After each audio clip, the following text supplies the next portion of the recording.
The email glowed on my screen like a burning ember, its subject line searing into my consciousness. Collins Enterprise faces bankruptcy. My fingers trembled as I clicked to open it, a decade of buried memories threatening to surface. My name is Daisy, and 12 years ago my father destroyed my life with 4 words. Get out of my house.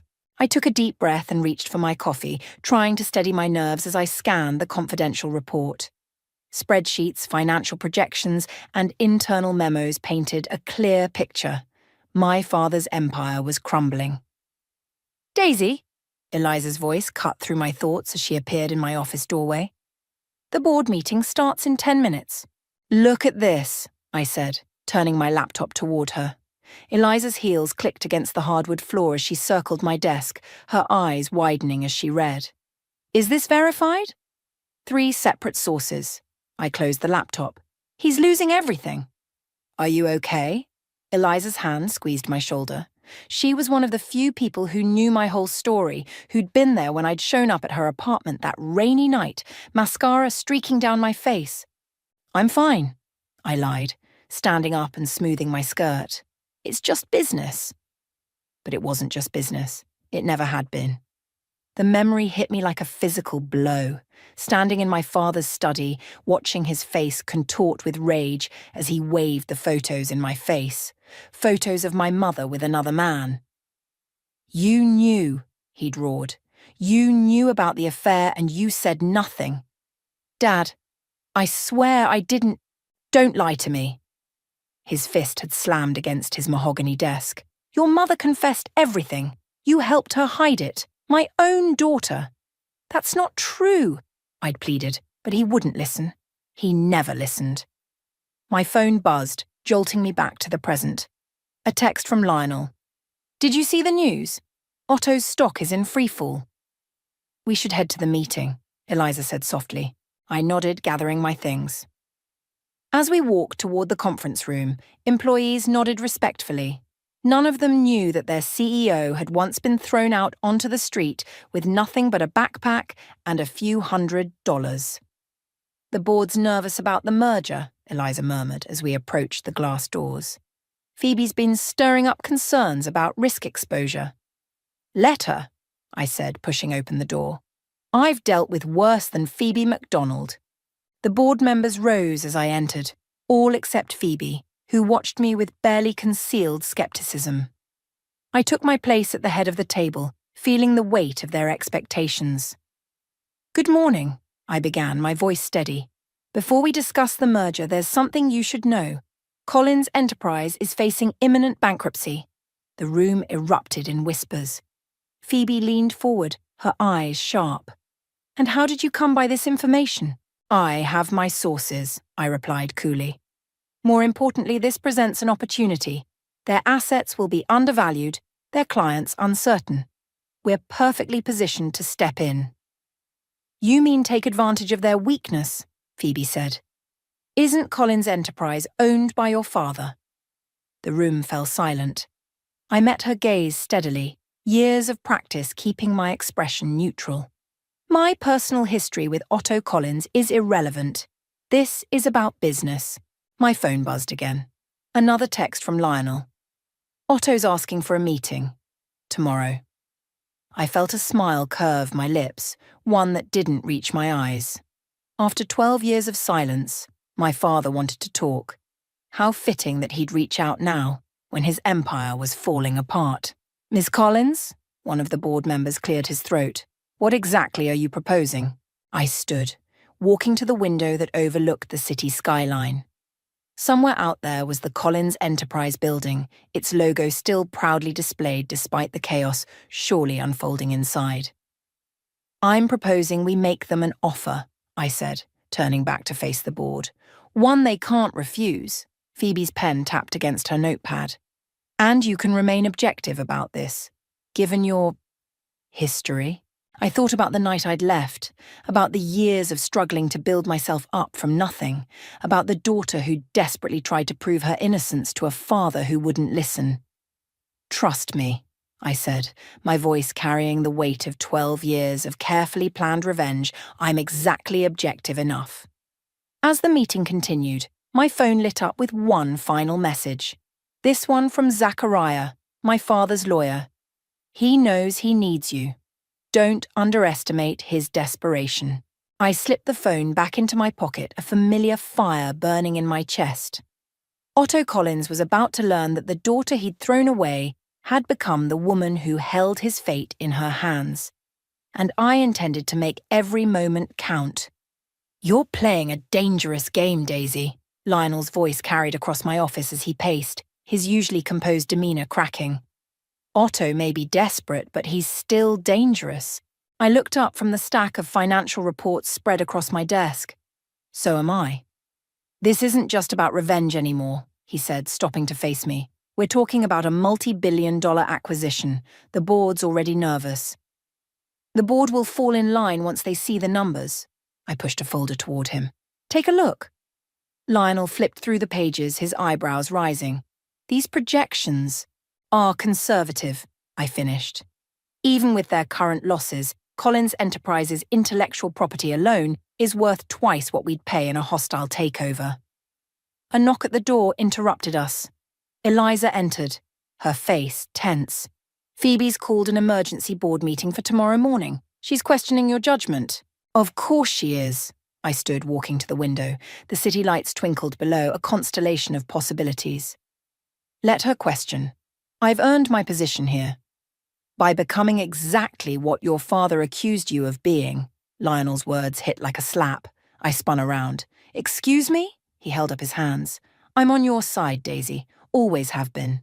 But using insider information, leveraging personal connections, it's exactly what he claimed you did with your mother's affair." "That was different," I snapped. "I was innocent then." "And now?" Before I could answer, my phone rang. The caller ID made my heart skip. Zachariah. "Put it on speaker," Eliza suggested. I answered, placing the phone on my desk. "This is Daisy." "Your father's condition for tomorrow's meeting," Zachariah's voice crackled through the speaker. "He wants it at the house." The house. My childhood home. The place I'd been thrown out of 12 years ago. "Absolutely not," Eliza interjected. "That's completely inappropriate for a business meeting." "It's not a business meeting," Zachariah replied. "Not really. And you know it, Daisy." I caught Lionel's eye. He gave a slight nod. "Fine," I said. "Tell him I'll be there at noon." After hanging up, silence filled the office. Eliza broke it first. "You can't go alone." "Yes, I can. And I will." I gathered my papers into my briefcase. "But first, we need to handle Phoebe." "I might have something that could help," Lionel said, pulling out his tablet. "Remember that merger she pushed through last year? The one that seemed too good to be true?" He pulled up a series of documents, and as we read through them, a plan began to form. By midnight, we had everything we needed. The next morning, I walked into the board meeting wearing my sharpest suit and my coldest smile. Phoebe sat near the head of the table, practically vibrating with righteous indignation. "Before we begin," I announced, "I'd like to address the concerns about my objectivity regarding Collins Enterprise." "Concerns is putting it mildly," Phoebe interrupted. "You're letting personal vendetta drive business decisions." I placed a folder in front of each board member. Inside, you'll find detailed financial projections for the acquisition, along with something else interesting: documentation of insider trading related to the Maxwell merger last year. Phoebe's face went white. "I believe," I continued smoothly, "the board member who orchestrated that deal should recuse themselves from questioning anyone else's judgment."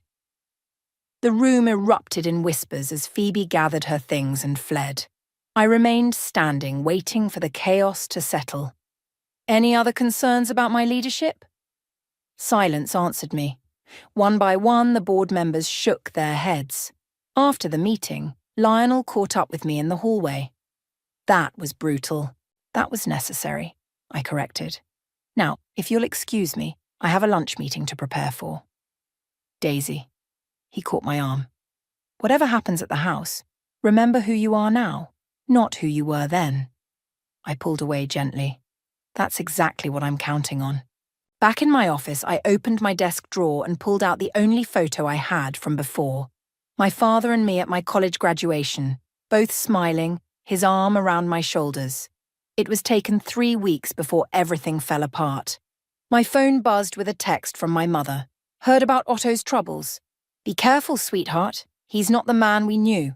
I hadn't spoken to her in years, not since she'd moved across the country with her new husband. Her betrayal had cost me everything, yet somehow she'd escaped the fallout unscathed. Neither am I texted back, then blocked her number. Eliza appeared in my doorway. Car's ready. Last chance to let me come with you. I shook my head, standing and gathering my things. This is between me and him. As I stepped into the elevator, I caught my reflection in the mirrored walls. Gone was the terrified 20-year-old girl who'd been thrown out into the rain. In her place stood someone stronger, someone who'd learned that the best revenge isn't served cold. It's served with a smile and a legally binding contract. The doors closed, and I began my descent toward the confrontation 12 years in the making. The iron gates of my childhood home creaked open as my car approached. The sound sent a shiver down my spine. They never used to creak. My father had always insisted on impeccable maintenance. I parked in the circular driveway, my modern BMW looking out of place among the manicured gardens that had once been my mother's pride and joy. Now they were overgrown, roses climbing wildly over their trellises. "Ms. Collins," a voice called out. Martha, our old housekeeper, hurried down the front steps. Her hair had gone completely grey, but her eyes were just as kind as I remembered. "Martha," my voice cracked as she pulled me into a tight hug. "I didn't know you still worked here." "Someone has to look after him," she whispered, pulling back to study my face. "You look just like your mother." I flinched. "Is he inside?" "In the study. Where else?" She squeezed my hand. "He's been in there all morning, going through old papers." The front door opened with the same gentle creak it always had, and the familiar scent of lemon polish and old wood wrapped around me. Family photos still lined the entrance hall, but I noticed all the ones featuring my mother or me had been removed, leaving conspicuous empty spaces on the walls. "Would you like some tea?" Martha asked. "No, thank you. I'd rather get this over with." I climbed the stairs, my heels sinking into the thick carpet. At the top, I paused outside my old bedroom. The door was closed, probably locked. I wondered if everything was still exactly as I'd left it that night. "It's exactly the same," Martha said softly behind me. "He never let anyone touch it." Before I could respond, a voice boomed from down the hall. "Is that her?"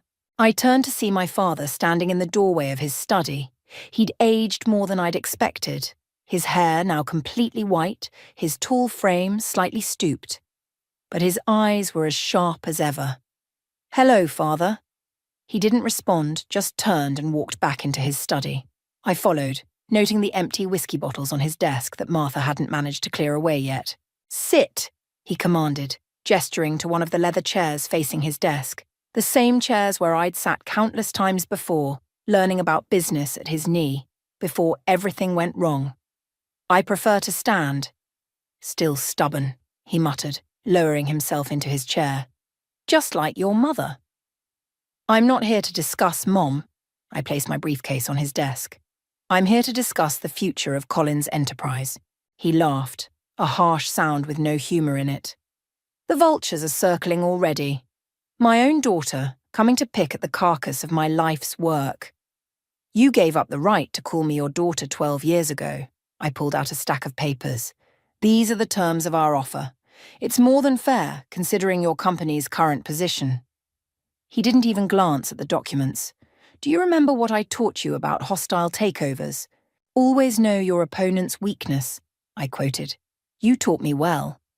"Too well, it seems." He stood up, walking to the window. "Did you know your mother calls me sometimes, late at night, when she's had too much wine, begs for forgiveness?" I gritted my teeth. "Sign the papers, Otto." He turned at the use of his first name, pain flashing across his face. "You really hate me that much?" "Hate requires emotion. This is business." "Is it?" He pulled open a drawer and took out a thick envelope. "Then why did you help her hide it? All those secret meetings, the mysterious phone calls. You were my daughter, my heir. Why did you betray me?" I never betrayed you. The words burst out before I could stop them. I knew nothing about her affair. Nothing. Then explain this. He tossed the envelope onto the desk. Photos spilled out. Surveillance photos of me meeting with my mother at various cafes and restaurants in the months before everything fell apart. Those meetings. I picked up one of the photos, remembering. She was planning your birthday party, a surprise party. That's all it was, he scoffed, a convenient excuse. It's the truth. I pulled my phone out and scrolled through old emails, finding one from 12 years ago. Look, the receipt for the vintage car she bought you. The one you'd wanted since college. That's what all those meetings were about. His hands trembled as he took my phone, reading the email. But she said she lied. I snatched the phone back. She needed a scapegoat, and I was convenient. And you were so ready to believe the worst of me. The grandfather clock in the corner chimed noon, its deep tones filling the heavy silence between us. The offer expires at 5 p.m. today, I said, straightening my jacket. Your board has already provisionally approved it. It's the only way to save what's left of the company. I turned to leave, but his voice stopped me at the door. The car, he said quietly. I never even drove it. Had it towed away the day after you left. I didn't turn around. 5 p.m., Otto. Don't make me do this the hard way. As I walked back down the stairs, Martha was waiting with tears in her eyes. You grew up strong, little one. I had to, I replied, pushing past her into the bright afternoon sun, leaving the ghosts of my past behind in that dusty old house. But as I drove away, I couldn't shake the image of those empty spaces on the walls, waiting to be filled again. He's here. Eliza's voice crackled through my office intercom at exactly 4:30 p.m. And he's not alone. I straightened in my chair, smoothing my skirt. Who's with him? Zachariah. And they're carrying a large briefcase. Send them in. The door opened and my father walked in, looking even more haggard than he had at the house. Zachariah followed, clutching a worn leather briefcase that I recognized from my childhood, the one my father had always said contained his most important documents. Cutting it close, I said, gesturing to the chairs across from my desk. You have 30 minutes until the deadline. We're not here to sign your takeover agreement, Zachariah said, placing the briefcase on my desk with surprising gentleness. Then you're wasting my time. I reached for my phone. I'll have security escort you out. Daisy, my father's voice cracked. Please, just look inside. Something in his tone made me pause. I'd never heard him say please before. Not once in my life. What's in it? The truth, Zachariah answered, opening the briefcase and pulling out a thick manila envelope. About everything that happened 12 years ago. My hand trembled as I took the envelope. I already know what happened. Mom had an affair, and you needed someone to blame. Read it, my father insisted. All of it. I pulled out the contents, photographs, letters, bank statements, and what looked like private investigator reports. The first photo made my blood run cold. It showed my mother meeting with a man I didn't recognize, but it wasn't in a romantic setting. They were in what appeared to be an underground parking garage. Keep going, Zachariah urged.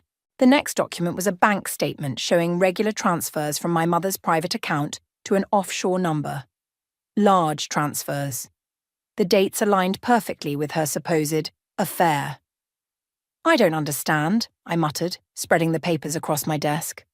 Your mother wasn't having an affair, my father said quietly. She was being blackmailed.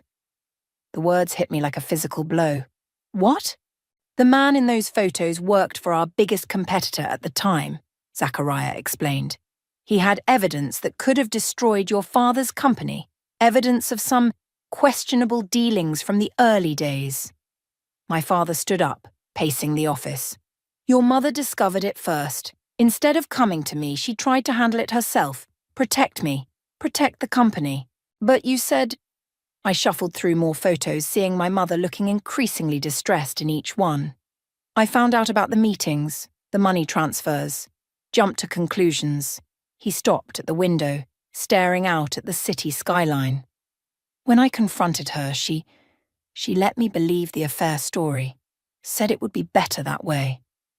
Better than what? Better than the truth coming out. Zachariah pulled out another document.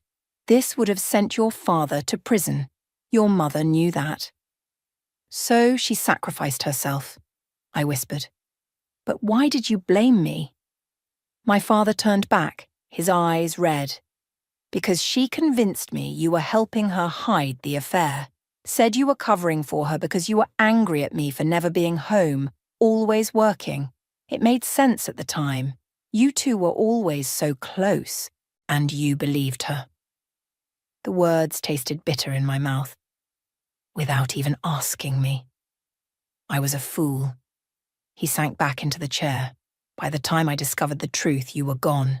Your mother had moved away, and I was too proud to admit I'd been wrong.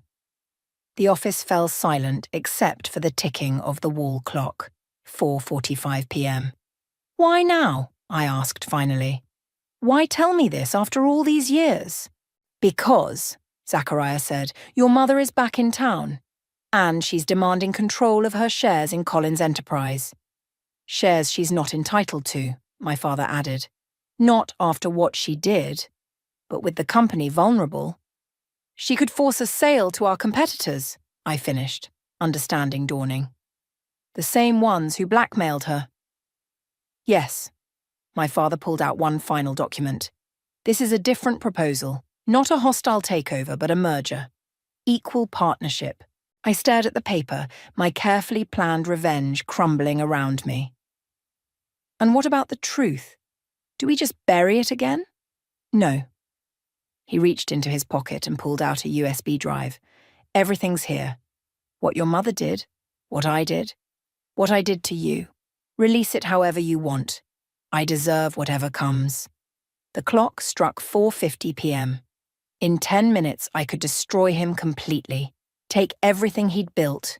It was what I'd planned for 12 years. Instead, I found myself asking, does Mom know you're here? No, Zachariah answered. She's meeting with the board tomorrow morning. I picked up the merger proposal, scanning its terms. Give me your phone. My father handed it over without question. I punched in a number I'd memorized years ago but never used.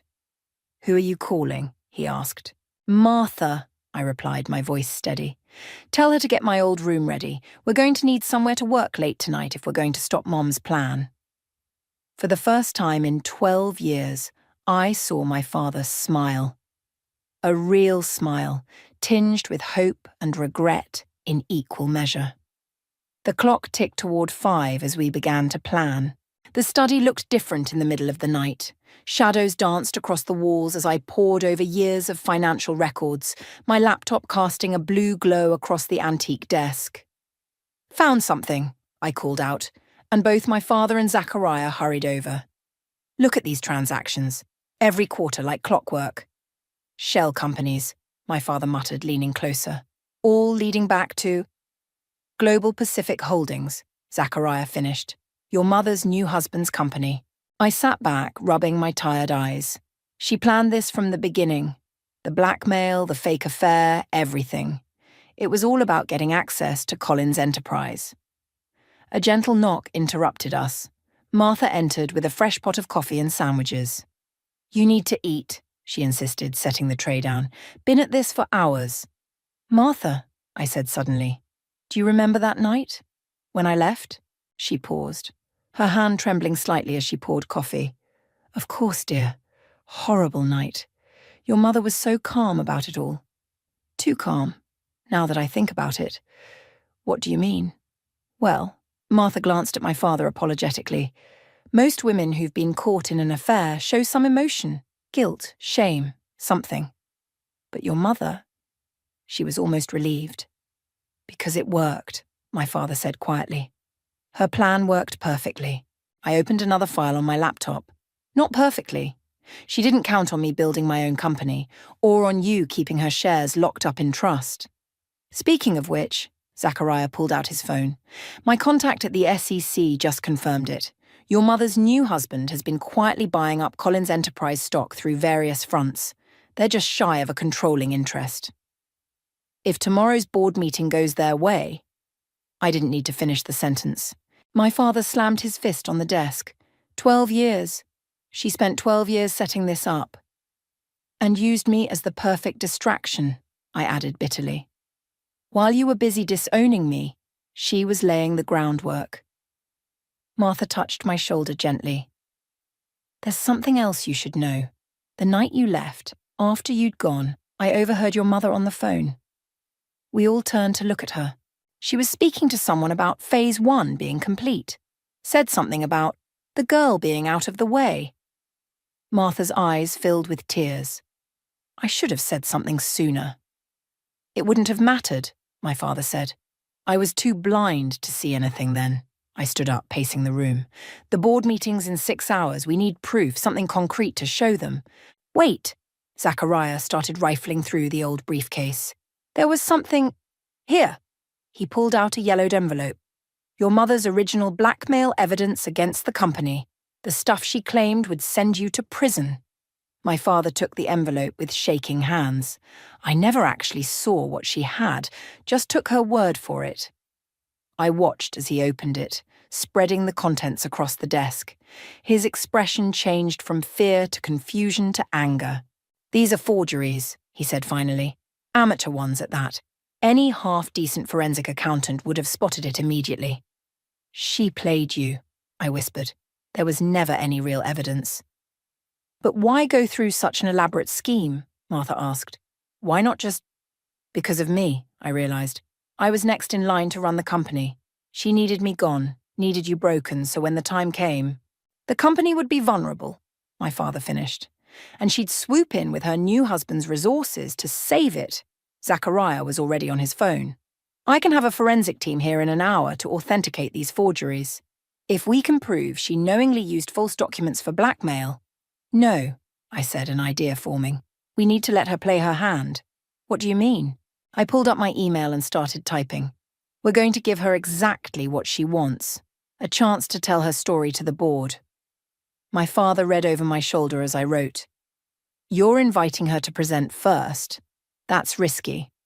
Trust me, I said, then caught myself remembering the last 12 years. I do, he said quietly. Trust you.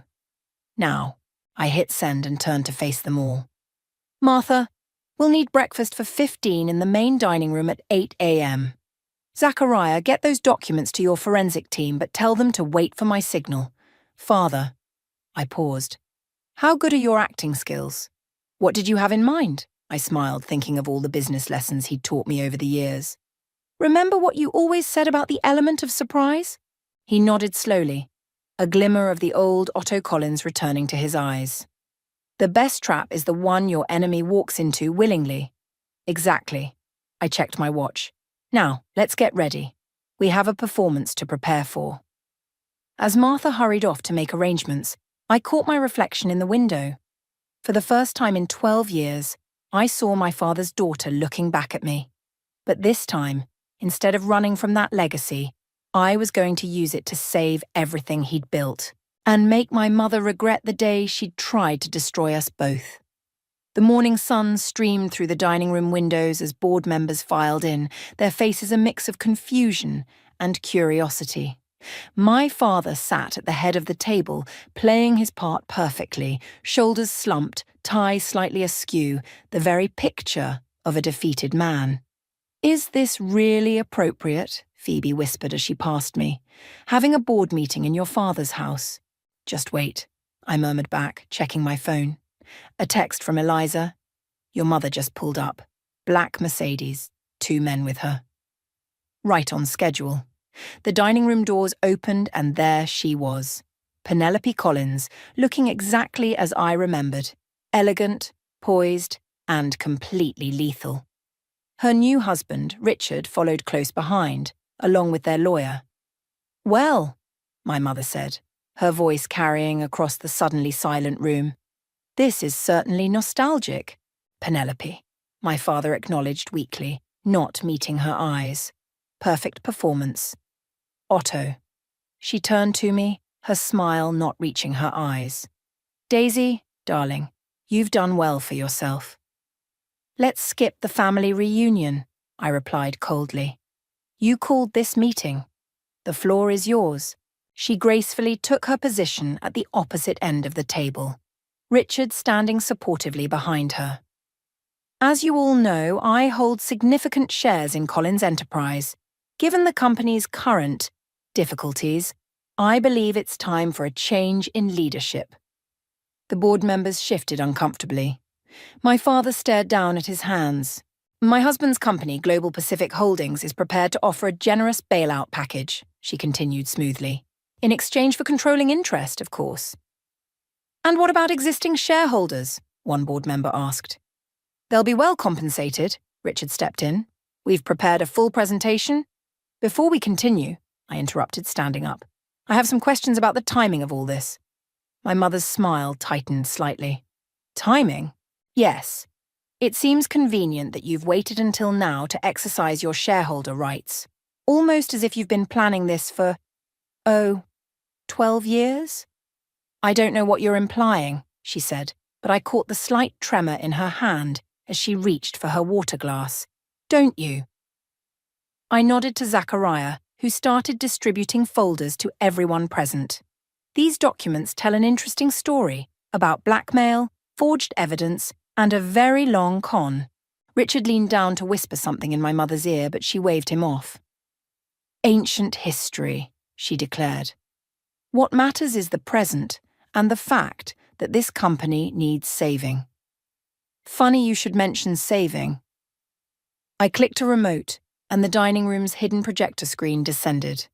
Because I have some recent history to share as well. Security camera footage began playing, showing my mother and Richard in various meetings over the past year, with competitors, with short sellers, with people who had no business meeting a woman who claimed to be a disconnected shareholder.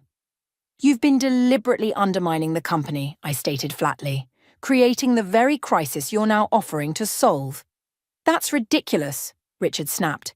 These meetings were about orchestrating a hostile takeover, I finished. Or about completing the plan that started 12 years ago with a fake affair and a forged set of documents. My mother's composure finally cracked. You can't prove any of this. Actually, my father spoke up, his voice stronger now. We can. The SEC has been very interested in the trading patterns around our recent stock decline, particularly the short positions taken by certain shell companies registered in the Cayman Islands. The board members were openly staring now, documents spread before them, watching the drama unfold. You're bluffing, my mother said, but uncertainty had crept into her voice. I pulled out one final envelope. This is a copy of a recorded conversation between you and your blackmail target from 12 years ago. The original is already with the FBI. Would you like me to play it for everyone? She stood so quickly her chair toppled backward. This is absurd. Richard, we're leaving. Mrs. Collins, one of the board members called out. If you leave now, we'll have no choice but to vote to freeze your shares pending investigation. She froze, hand on the doorknob. For the first time, I saw real fear in her eyes. There's another option, I said quietly. Sign over your shares to the company trust. Walk away clean. No charges, no investigation. You wouldn't dare pursue charges, she hissed. It would destroy the company's reputation. Try me. I met her gaze steadily. I learned from the best after all. Isn't that what you wanted? To teach me about power and control? The room held its breath as my mother looked from me to my father, to the board members, and finally to Richard, who was already edging towards the door. The papers, she said finally, her voice hollow. Where do I sign? As Zachariah produced the documents, I caught my father's eye across the table. He gave me the smallest nod, pride and regret mingling in his expression. The mighty Penelope Collins signed away her shares with trembling hands, then fled the room without another word, leaving Richard to hurry after her like a forgotten afterthought. Well, Phoebe broke the silence, I believe we still have a merger to discuss. I smiled, sitting back down. Yes, we do. And I think you'll find our new proposal much more interesting than a hostile takeover. The morning sun continued to stream through the windows as we began to rebuild what my mother had tried so hard to destroy. "The merger documents are ready," Zachariah announced, placing a thick stack of papers on my father's desk. The study felt different now, warmer somehow, as afternoon light filtered through the freshly cleaned windows. "Before we sign," my father said, "there's something I need to show you." He walked to the far wall and pressed a hidden panel, revealing a small safe I'd never known existed. "What are you doing?" I asked, watching as he spun the combination. "Something I should have done 12 years ago." He pulled out a leather-bound book. "This is your grandmother's diary. She made me promise to give it to you when you took over the company. But you never did." "No." He handed it to me, his hands shaking slightly. "Because it contains the truth about how I built this company, the real truth." I opened the diary, scanning the neat handwriting. "Dad, your mother wasn't entirely wrong about there being secrets," he continued. "Your grandmother, she knew everything, kept records of every deal, every compromise, every line I crossed." Zachariah cleared his throat. "Perhaps I should step out." "No," my father said firmly. "You need to hear this too. We're merging our companies, Daisy. You deserve to know exactly what you're inheriting." I read through the pages, my heart sinking with each revelation. Questionable land deals, environmental corners cut, competitors sabotaged. The empire I'd spent years trying to take over had been built on a foundation of sand. "Why show me this now?" I asked, closing the diary. "Because I don't want to make the same mistake twice." He sat heavily in his chair. "Secrets destroyed this family once. I won't let them do it again." A knock at the door interrupted us. Eliza entered, looking concerned. "Sorry to interrupt, but there's something you both need to see." She turned on the study's television. A news anchor was mid-sentence. "Shocking allegations against Global Pacific Holdings. Sources claim the company has been involved in systematic market manipulation." "Mother's revenge," I muttered. "She's taking Richard down with her." "Not just him," Eliza said. "They're naming names. Lots of them, including some of our major shareholders." My father stood up. "This could tank both companies before we even complete the merger. Unless—" I picked up my grandmother's diary. "Unless we get ahead of it." "What are you suggesting?" "Full disclosure." I met his eyes. "Everything. The old secrets, the recent manipulation, all of it. But we control the narrative." "That's corporate suicide," Zachariah protested. "No," my father said slowly.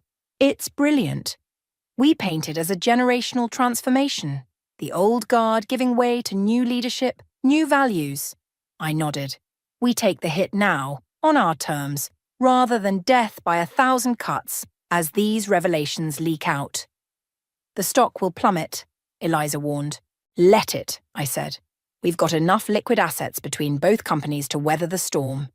And when it's over, we'll be the only ones left standing," my father finished, "because we chose to fall first." The next hour was a blur of activity. Lawyers were called, press releases drafted, statements prepared.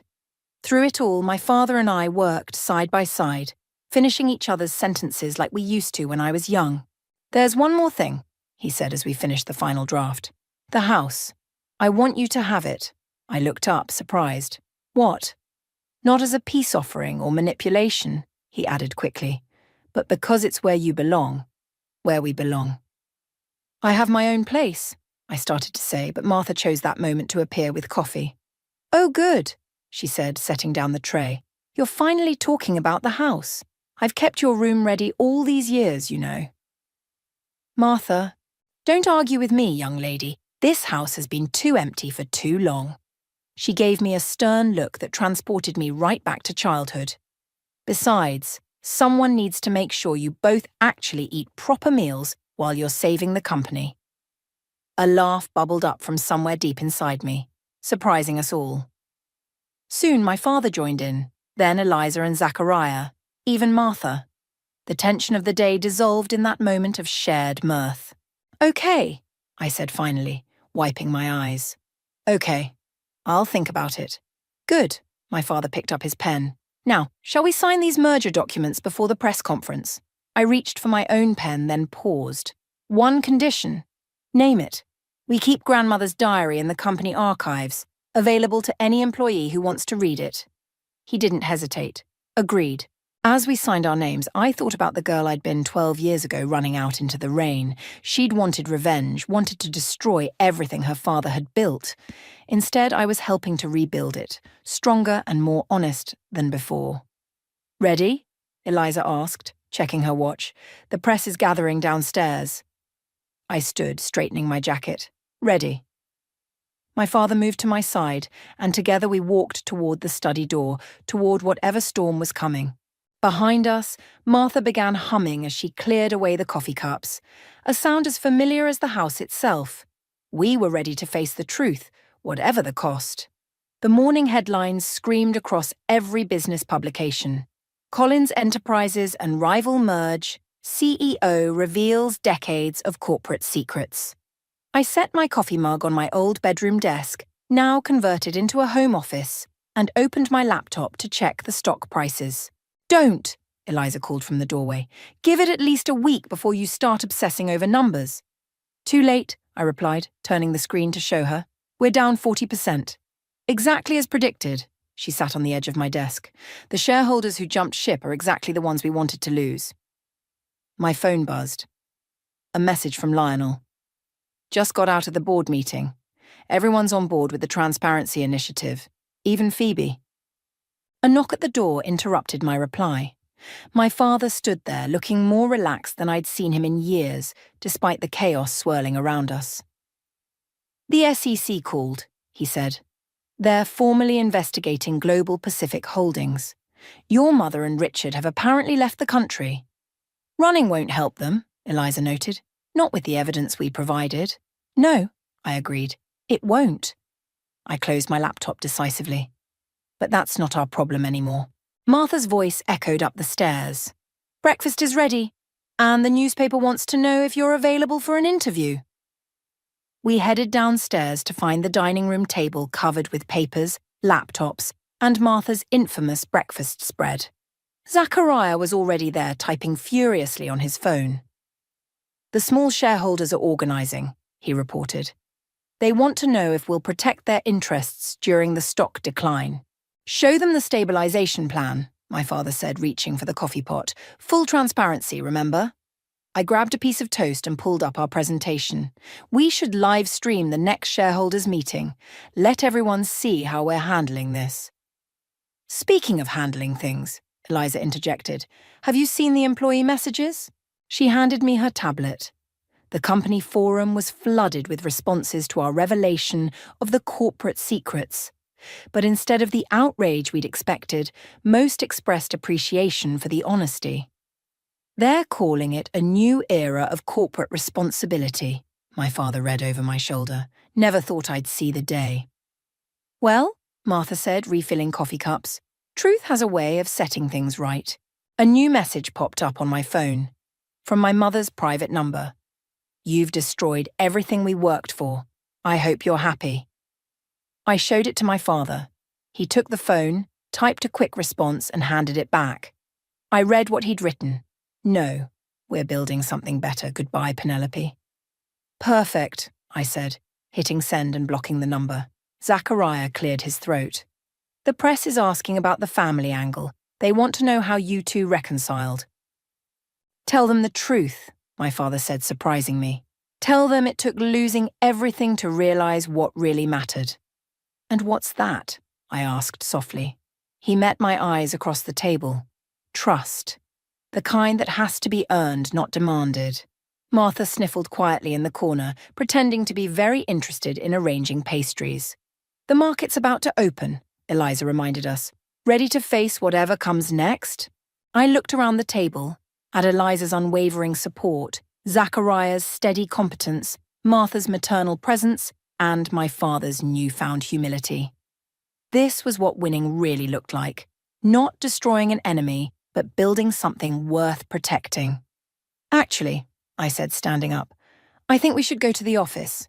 Show everyone we're not hiding. Good idea, my father agreed. But first... He walked to the study and returned with grandmother's diary.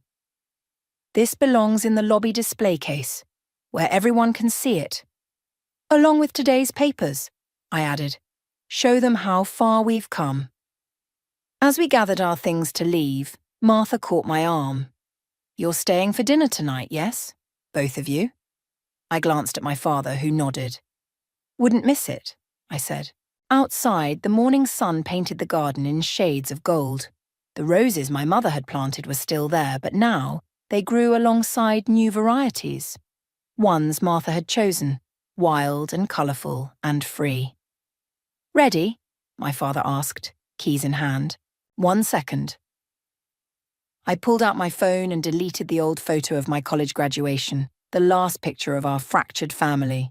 Instead, I snapped a new one, the house in morning light, the garden blooming, and our shadows stretched across the lawn, standing together. Now I'm ready, I said. As we drove toward the office, toward whatever challenges awaited, I realized something profound.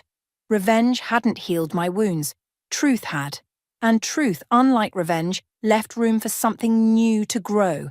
The company would survive. The family, what was left of it, would heal. And I had finally found what I'd been looking for all along. Not victory over my father, but victory alongside him. Martha was right. Truth does have a way of setting things right. And sometimes it takes losing everything to find what you never knew you needed.